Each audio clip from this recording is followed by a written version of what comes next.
Hashem's help. Then further ado, Rabbi Paltiel. Thank you. Okay, thank you very much. Okay.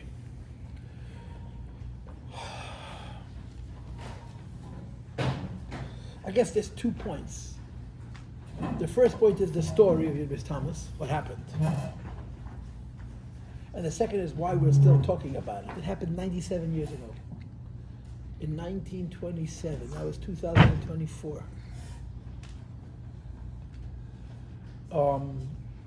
The truth of the matter is the story is very important, but the relevance to us is far more important. So I'll divide my time. We have about, 40 minutes. I'll divide my time. I'll tell you some of the story. The story is very, very involved. And I am a shameless self-promoter. So I have cards. I'll give you my, let me give you my cards.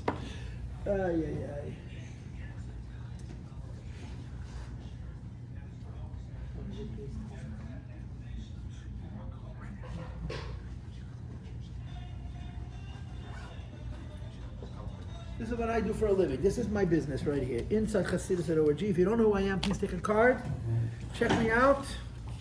Okay, if you don't like me, don't visit me again and don't tell anybody. But if you do like me, please tell everybody that you know. I teach Chassidus. That's what I do. I have literally thousands of classes. This is a lifetime of work. And there's a lot of stories, a lot of history. There's a lot of Chassidus, a lot of teaching. I also have, for those who are interested, I have a lot of classes on Parsha, and I have a very special section on Siddur, on prayer, which I am particularly dedicated to. To me, it's very important. So please visit. So if you want to hear the long version of the story of Yud-Beis Tammuz, you can find it online. I'm giving you 20 minutes worth, but I have I just sent out my everything person, my angel sent me a page of advertisements to the website for various classes, which I posted in all the different groups that I have. So you can listen to the story in greater detail if you so desire. The story basically is that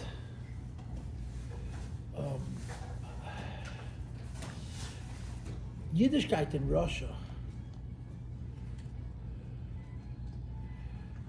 until, let's say, 1890, let's use that date, 1890, although you could, if you wanted to, say 1865.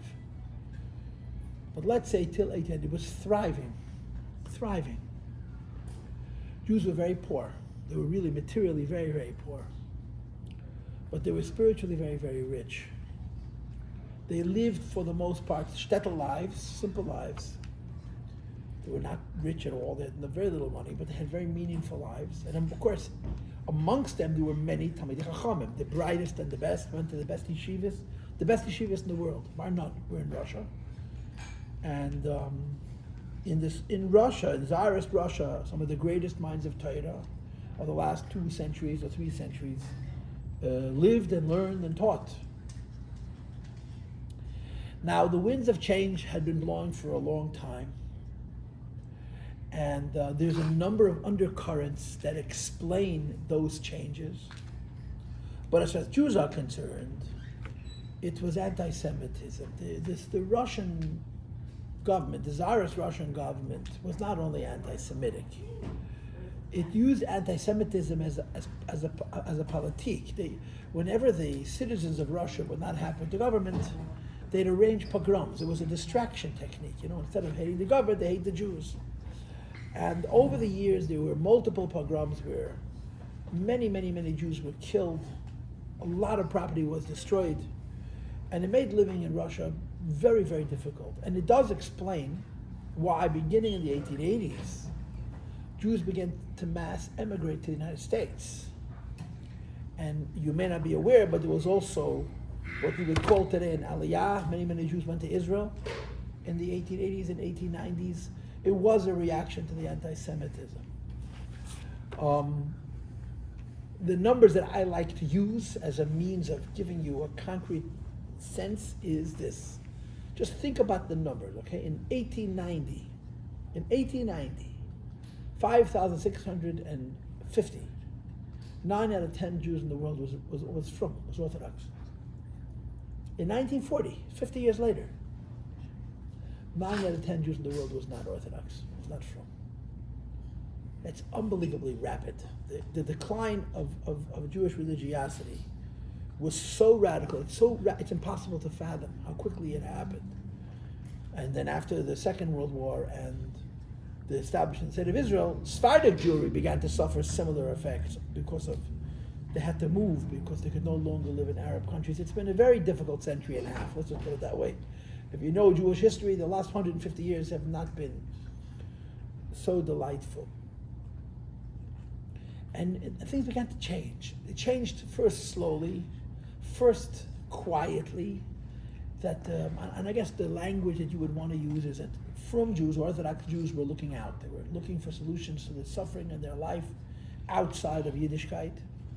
And of course, there were movements, there were underground movements. In Russia, there were underground movements because they were illegal, which would be known as the age of the isms. Everybody belonged to a group where they'd sit in bars or beer halls, and instead of talking about baseball or, I don't know what, Biden and Trump, they would talk ideology.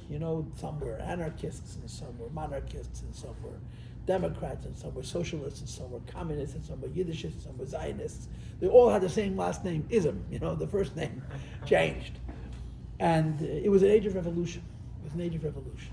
The whole world was preoccupied with making a better world because the world in which they lived was hard.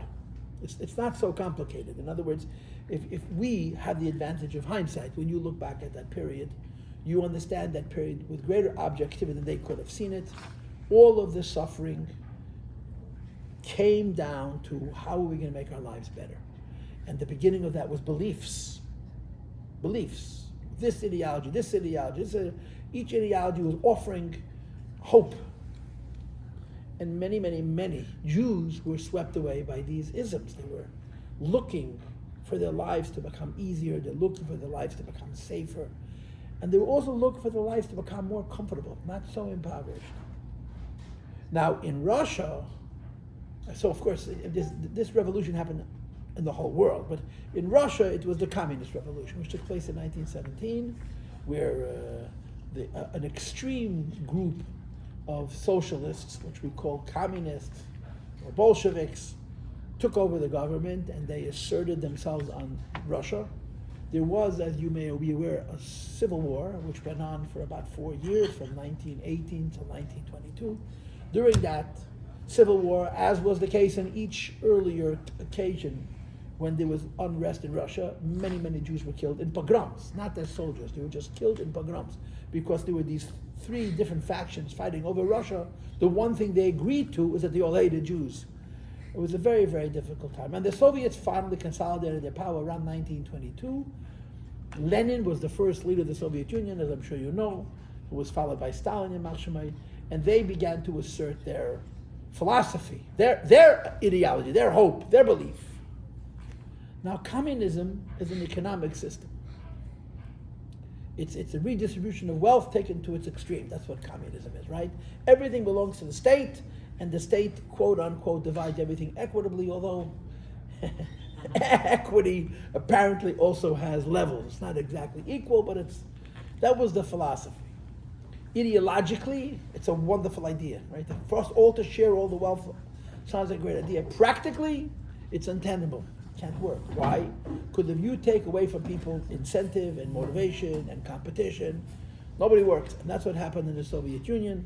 And the system corroded, by 40 years ago, 35 years ago, that system collapsed on its own dead weight. It's not a sustainable system. But for reasons which are hard to understand or are not necessary, the Soviet Union, the ideology of communism, believed that part of the revolution was against God. There's no reason an economic system has to fight with religion. Leave religion alone. What did religion do? But it was axiomatic to the Soviet Union, it was axiomatic to the communist government that they had to kill God. And if you know Russian Jews, they did a very good job. It's been 35 years since the Soviet Union has collapsed, or whatever, 30 years. But they did a very, very good job of ripping God out of the hearts of the people, Jews and non-Jews. And Russia, which really was a center of the highest level of Jewish religiosity, I'm speaking about Yidden specifically, suddenly fell on incredibly hard times. It became impossible because they began to pursue all clergy. If you were a Rav, if you were a Sheikhet, if you were a Moyel, if you were a Malamed, if you held any kind of position that was part of the infrastructure of supporting Jewish religiosity, they accused you of not working. And in a system which is all about rabatu, it's all about work and the redistribution of wealth. If you are a parazit, as they would call it, if you're a taker and not a giver, you became a burden to the state. They take away your apartment, they put you in jail, and they ran away from Russia. Many, many, many very prominent rabbis and leaders ran away from Russia. They went to other places. They went to Poland. This is before the First World War. After the First World War, Poland was a place for Jews to live. And other places. They went to Germany, they went to Austria, some even went to Israel, but they left Russia. The Frierdiker Rebbe had just assumed, the previous Lubavitcher Rebbe, his name was Rabbi Yosef Yitzchak, I carry his name, had just become a Rebbe in 1920. And he was a new Rebbe who followed his father, who had built a very, very, very successful and strong yeshiva, which was at a very, very high standard of academic learning in Lomdus and Nigla and Chassidus, but it also was unique. It was designed where you came to this yeshiva not just to study Torah, you came to this yeshiva to learn how to be a Jew. In other words, if you have to explain what separates Chassidus, in Chassidic culture, the priority is never forget that you're serving God. Serving God.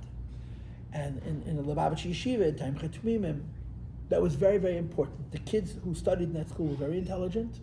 They did very well academically, but they also, at a very young age, I mean, it's kind of hard to talk to people who are 15 or even 20 about God. It takes a long time to appreciate how earnest that is. They created an army of young Hasidim.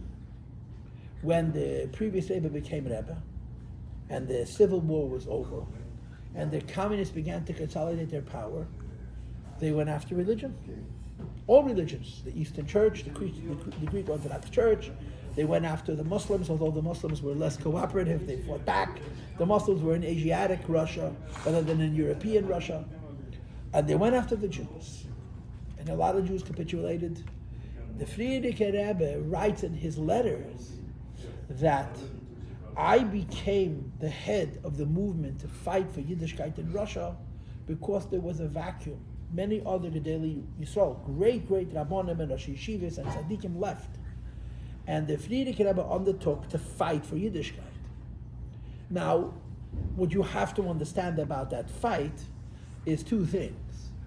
Number one, he organized an underground network of yeshivas, and he taught thousands of children. He had chadarim all over Russia. There are lists which he wrote then that he had to prepare for the American joint who were paying the bills to show them where the money is going. He was teaching thousands of children Torah all over Russia in these underground chadarim. They were not schools with buses and lunches, you understand. There were a few kids here, a few kids there, but it was an enormously successful effort. My grandfather was. Your My grandfather, your father's father is younger, but your father's father's father, your great-grandfather, in other words, my grandfather's generation, even before my father's generation, learned in these chadarim. It was very, very successful. But there's the other side of that coin. And the other side of that coin was he was really fighting a losing battle. Russia had millions of Jews.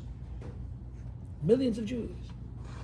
And what percentage of Jews were prepared to go to Siberia because they want to teach their children Yud-Beis?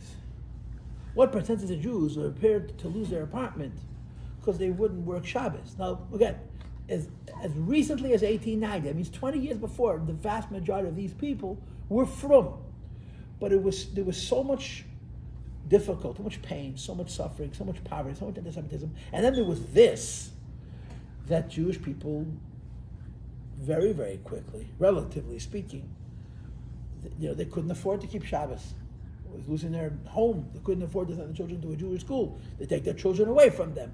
They couldn't afford to keep kosher. So the Rebbe was fighting a battle for the diehards. In the Soviet Union in the 1920s and the 1930s, the Jews who held on to Yiddishkeit were the most devout, the most righteous. And to be very direct, In Russia, under those conditions, there was no such thing as a chassid, there was no such thing as a mitzvagin, there was no such thing as a babach, there was no such thing as a koiden event. If you were one of those people, you belonged to the same group. In other words, the Jews in Russia who were prepared to be meiseh nefesh for Yiddishkeit, which was a relatively speaking small percentage. It was tens of thousands of people, but out of millions of people, in various places, banded together underground, and they did what they could to keep their children from. By default, it became a Lubavitcher project because, for the most part, the Frierdiker was the only one who stayed in Russia. And he also left behind, when he left in 1928, which I'll speak about momentarily, he left behind his army, he left behind his Hasidim, who continued doing this work till the collapse of the Soviet Union. It never stopped. Till the collapse of the Soviet Union in the 1980s and 90s, there were Lubavitcher Hasidim who were carrying that torch forward from their fathers and their grandfathers from the time the previous Rebbe was in Russia. So if you think realistically and objectively about what the previous Rebbe did in Russia, and I think it's important to appreciate this, although it's hard to appreciate it and it's hard to understand it. It's hard to sense how strong this is, and it's even hard to understand why it was worth it. He was fighting a losing battle. The Frierdiker was fighting a war he could not win without the help of God. Hashem could do whatever he wants. He was fighting to fight. Historically, Jews fight for all kinds of causes. The way it works with the Jewish people is when someone starts up with the Jews, it becomes God's job to defend us. When someone starts up with God, it becomes the Jews' job to defend him. And that's the difference between the story of Hanukkah and the story of Purim. The Purim story was they started up with the Jews and God had to defend us. The story of Hanukkah was they started up with God, so the Jews had to defend God. And that was the Mesiras Nefesh. That was the sacrifice of the Chashmonoim. The Chashmonoim should never have won. The Maccabees should never have defeated the largest and strongest army in the world. Koyanim, people never held a weapon. It was a miracle that's unimaginable. But this is what happens. Sometimes you don't fight to win, you fight to fight. To make a statement, you see?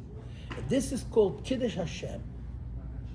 You're fighting a losing battle, it could cost you your life, to sanctify the name of God. It's something that we always say, please don't test me, I'm happy my grandfather went through it and not I. Nobody wants such a test.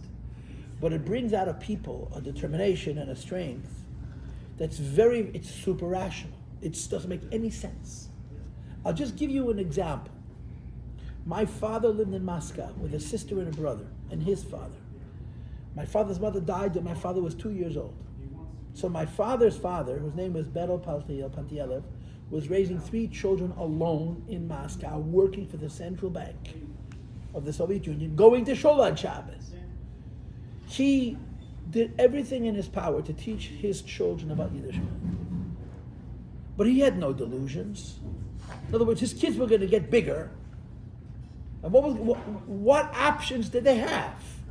There was an underground yeshiva for the boys. There was no underground yeshivas for the girls, which is why in many Hasidic homes, the boys were going on Mesiras Nefesh and the girls were going to the theater. It was tough. It was very difficult. They didn't yet have an understanding that you have to teach girls as you have to teach boys. But what was my grandfather thinking when he woke up my father at 2 o'clock in the morning to show him Aleph Beis? When my grandfather named each of his children, my uncle's name was Eliezer, my aunt's name was Miriam, my father's name is Abed. He gave them each one Hebrew name for one reason. He wanted them to remember their Hebrew name. And he felt that they'll have one name rather than 2 or 3, it'll be easier for them to remember. The attitude was, I don't know what's going to happen. No one dreamed that their children would be able to hold on to their values. But they fought. They fought for principle. You understand? You had to fight. And this was the attitude of the previous Rebbe. The Frierdiker Rebbe fought this war in the Soviet Union to fight, to be Mekadesh Shem Shemayim B'Rabba. You know that it says in holy books, as in Sefer HaChinuch, that the biggest tzaddikim, holy people, sometimes understand, the classic example of this is the story of Hanukkah. Some fights you have to fight not to win, you have to fight to fight. And if you merit, if you're Zoicha, the miracle happens. As per the story of Hanukkah, we don't begin to understand how great a miracle it was that a handful of Koyanim defeated one of the largest armies in the world. It doesn't make any sense. It was an unbelievable nace. But the miracle didn't start with God. The miracle started with the sacrifice of the Chashmonaim. This was the situation in the Soviet Union in the 1920s and the 1930s and 1940s, even the 50s and 60s. The Frierdiker Rebbe was fighting, again, the way I see it, a losing battle, had to be fought. And the end of it was, they arrested him in 1927. The day they arrested 20 clergy all over Russia. Most of them were not Jews. Most of them were Christians and perhaps some Muslims. They took him into a cell and shot him that night. In other words, they took the most powerful religious leaders all over Russia, killed them before the world could cry out. The previous Rebbe was arrested the same night, and he was told to go to a certain room, but he wasn't told what time he had to go into the room, so he sat down to smoke a cigarette in the hallway. That's the story. It was such I had the presence of mind. What's my rush? I can go there in an hour. And somebody saw him in the hall, and once word got out that they had taken the previous Rebbe and he was still alive, the pressure from the rest of the world made it impossible for the Soviets. They wanted to kill these people before there could be an outcry. And he spent 18 days in jail. During those 18 days, he experienced repeated, violent beatings. They beat him violently over and over with a stick. They beat him till his blood was splurting all over the place. The Rebbe, by 1933, which is 5 years later, began to show paralysis and multiple sclerosis, all kinds of physical illnesses. By the time he came to the United States of America, the Rebbe could barely speak and barely walk. Can be traced, at least in part, to the suffering in those 18 days. They beat him repeatedly. They beat him to the inch of his life. And he was defiant. He wouldn't make eye contact. He insisted on talking in Yiddish. They were all a bunch of Jews, unfortunately, the early communists. He was very defiant. He acted like as if he had no opposition. And they punished him for it.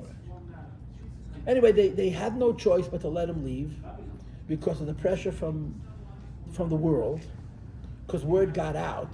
And first they sent him off to exile it was initially supposed to be for 10 years of slave labor, and that was commuted to 3 years of exile. He spent 9 days out of his 3 years in exile, and then they sent him home. When he came back home, he made a very, very unpleasant discovery. And the discovery that he made was that he was free, but the whole of Russia was a prison. In other words, any chassid who came next to him went to jail. He was untouchable because too many people outside of Russia liked him. And he realized that he became the obstacle to the continuation of the underground activities. In other words, when the previous Rebbe was in Russia, there was an address. The Soviet Union knew who is leading the efforts at holding on to Yiddishkeit. And if it's such a big aveda, such a terrible sin that you want to teach your child to Chametz Halachah, what's the sin? Well, why does it bother? Why does it bother this massive empire with incredible power that you put on, send your kid to shul? What's the big deal? But for some reason, they had this religious need to stamp out religion. And the previous Rebbe defied them, so they had to stamp him out. So he left. I like to say, and I believe this wholeheartedly, that when the previous Rebbe walked out of the Shpalerka prison alive in Tesvav, Gimel Tammuz, Tafresh Bezayin, he was the most surprised person in the world. Meaning, the Rebbe Rayat, the previous Lubavitcher Rebbe, when he undertook this effort of Mesiras Nefesh, and I want to repeat those words again, Kiddush Hashem, to sanctify the name of God, he had no exit strategy. He had no idea how it was going to end. He knew that he needs to fight. He knew that he needs to defy them. He didn't think about his own life for 1 second. His survival was not by his efforts. It was entirely God's, because he recklessly threw his life away. But he had to leave. He had to leave. He had to leave Russia because he became an obstacle to the continuation of the work. And when he left, it went underground in what you like to call cells, instead of a centralized undertaking. In every community, there were Yidden who practiced Torah mitzvahs, and they didn't want to know about one another. In the Soviet Union, if you did not need information, you didn't want information. If they call you in and they beat you, and they say, tell me this, that, and the other, you didn't want to not share information, you didn't want to have the information that they could beat out of you. And this went on the entire 70 years of the Soviet Union. Until the so Stalin killed people. Stalin killed so many Hasidim, you have no idea. A lot of the Hasidim got out after the Second World War, 1946, 47, as did my father. But many of the Hasidim stayed behind.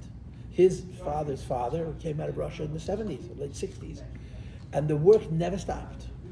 The effort at keeping an ember, a little fire of Yiddishkeit alive in Russia, in many places, in big cities, in Russia, in Moscow, and Leningrad, and other places like that, was never interrupted. And one generation after another, there were grandchildren of Hasidim who were alive during the revolution, still keeping Shabbos. You understand that not just the kids who learned in yeshiva and then the revolution happened, they held on to the Yiddishkeit. They trained their children and their children trained their children to be Meisei Nefesh, to sacrifice their lives to Torah mitzvahs. And it continued mamish till the collapse of the Soviet Union. So when the previous Rebbe came out of Russia, he announced a Yom Tov, a holiday. On the date of his release, which is tonight, the 12th of Tammuz, Yud-Beis Tammuz, he made it into a Yom Tov. And he said that this holiday is not my personal victory, it's a victory for Yiddishkeit. Now, I like to say that the reason he made this Yom Tov, I said it to you a minute ago, is because he knew that he survived because of God saved him. He didn't save himself. So he saw this as a sign from heaven. But he also saw it as the beginning. He saw his victory, his personal emancipation, his personal survival, as an omen that one day this evil empire would go away and you'd be able to be a Jew in Russia. Keep Shabbos and kosher and all the rest. Now we're living in that time. It took a very, very long time for this to materialize. But he felt, the previous Rebbe felt, that his defiance, his Kiddush Hashem, his readiness to sacrifice his life for the sanctification of the name of God and those of his followers and all the Yidden in Russia, and there were many of them, who were defiant without any limits to hold on to Jewish tradition and Torah mitzvahs, that sacrifice, that defiance, that sanctifying of the Eibishter's name was the receptacle, was the keli for the nest to happen. But this is it's a brief version of the story of Yud-Beis Tammuz. I mean, the story has so many details. I've just given you a sense of the history. What is it that they wanted to get out of him when they were torturing him? Were the haters on the yeshivas were, or what is it they wanted to know from him? For the previous Rebbe? Yeah. Well, they wanted him to stop. Oh, okay. They wanted him. They wanted him to stop. Okay. And the best way to stop is to make it too costly. When it used to happen, they would arrest a Malamed, send him to Siberia. The next day was another Malamed. Then that Malamed would be arrested. You know, and by the time it got so bad that if you got married, they fired you from your job as a Malamed. The minute you had a wife and children to lose, you couldn't do it anymore. So the teachers were themselves students, because the student was single. I mean, so they were going to shoot him. So they killed one person. They didn't kill, you understand, a man and his wife and his children. It was so difficult. And the Mesiras Nefesh, if you read the stories of these Hasidim, it gets you so upset. It gets you so upset how terrible they were treated, but it also gets you so upset how reckless they were, how they threw away their lives, because they knew that this is what God wants now. You understand that God wants. This is what is necessary now. So the previous Rebbe made a Yom Tov, and we celebrate it every year. The Rebbe celebrated it every year, and we continue celebrating it every year. And of course, the question is, what do we have in common with that world? And there's a lot of different things that I can tell you. But let me just put it to you in this way. You have a mention in Tanya. The Rebbe says in Tanya, a very interesting thing. At the end of chapter 25, I believe, the Alter Rebbe talks about Mesiras Nefesh. He talks about this topic. The idea that a Jew gives his life for Yiddishkeit. And he says that when the Jewish people went into Israel, Moshe Rabbeinu taught them to say every day, Shema Yisrael Adonai Eloheinu Adonai Echad, right, to declare the unity of God. Shema Yisrael has many ideas, But one of the most basic and important ideas of Shema Yisrael is Mesiras Nefesh. Shema Yisrael is a declaration of I am ready to give my life for the unity of God. That's what it amounts to. Krishma, Shema Yisrael is a declaration of Mesiras Nefesh. So the Alter Rebbe asks a question. Jews are going into Israel. They're going to be sovereign. They're going to govern themselves. They're going to own the land. They're not going to have hostile neighbors. So why do you have to talk about Mesiras Nefesh when you're going into an environment of peace? If the Jews are coming into Israel, and they're going to conquer the land, and they're going to sell the land, and their lives are going to be materially and spiritually comfortable, why are you talking about Mesiras Nefesh? And Alter Rebbe says a very, very interesting and important answer. Alter Rebbe says when you live in a time of Mesiras Nefesh, you don't got to talk about it, you got to do it. When you don't live in a time of Mesiras Nefesh, you must talk about it. Because talking about it reveals to those of us living in America who we really are, where our real strength is, how powerful Yiddishkeit is. To be a Jew in America is not very costly. In fact, it's quite respectable, it's quite rewarding. But the sacrifice reveals the potency of our own soul. In other words, if I never face a situation where being a Jew is very expensive, I need to know about my grandfather and my grandfather's grandfather who paid a high price for Yiddishkeit so that I should value what I have. We tell this story because this story informs our lives as we live in America. And thank God we're living in a place where being a Jew is free. Doesn't hurt, doesn't cost, it's not expensive, it's not dangerous. To the contrary, we're supported by the government in so many ways. We have to remember who we really are. Just like we tell the Hanukkah story every year, and it fortifies us. We tell the story of Yud-Beis Tammuz because it really is. It's a recent version of the Hanukkah story. A handful of Jews, not a very large group, who defied one of the largest empires in the world with no belief that they could win. With no belief that they could win, just what they understand, this is what you have to do. And that has to make us understand how Jewish am I? How Jewish are you? How Jewish are you? How much fire is there inside of me? And you know what the answer to that question is?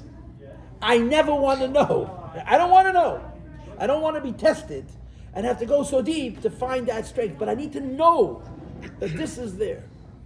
Because it motivates our lives as Jewish people today in Artas Avocha, in a comfortable place, that we should be Jews properly, that we should be Jews with priority and iker. It should be the most important thing. You know, one of the great dilemmas of American Jews is that Yiddishkeit is very, very important, but a lot of other things are also very, very important. And you never stop it, you just stop paying attention to it.